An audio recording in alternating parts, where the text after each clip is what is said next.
Hey, it's Heath Mulligan again with the Techology Show. I'm here with Dr. Brenda McNeil, who just gave a rousing message this morning to our entire denomination.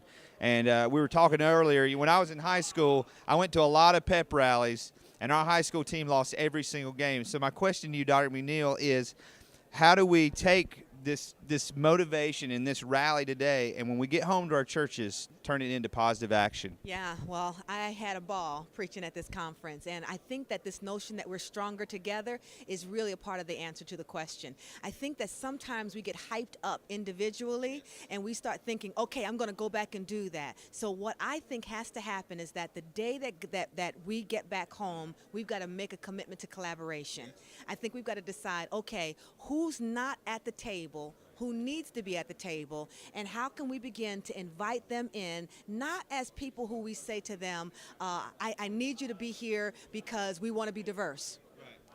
I think we have to say to people, there's a way of thinking that I don't completely have. There's a point of view that I don't have. There's perspective that I don't have. And the more of us who could be thinking on this together, the more we'll be able to think of a strategy that might work.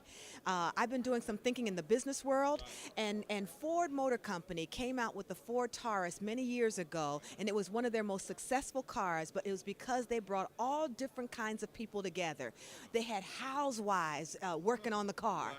That's right. People who weren't in the car industry at all, but they knew that a mother who totes her kids around would have a perspective on a car, and they made little changes based upon that, and it became their most successful vehicle. I want to say to the church, if we want to be successful at being the people of God, we've got to get more voices to the table, and we've got to say we need you. We're missing something if you're not here. Well, that sums it up right there. Thank you so much for what you did today, and God bless you in your ministry. Thank you so much.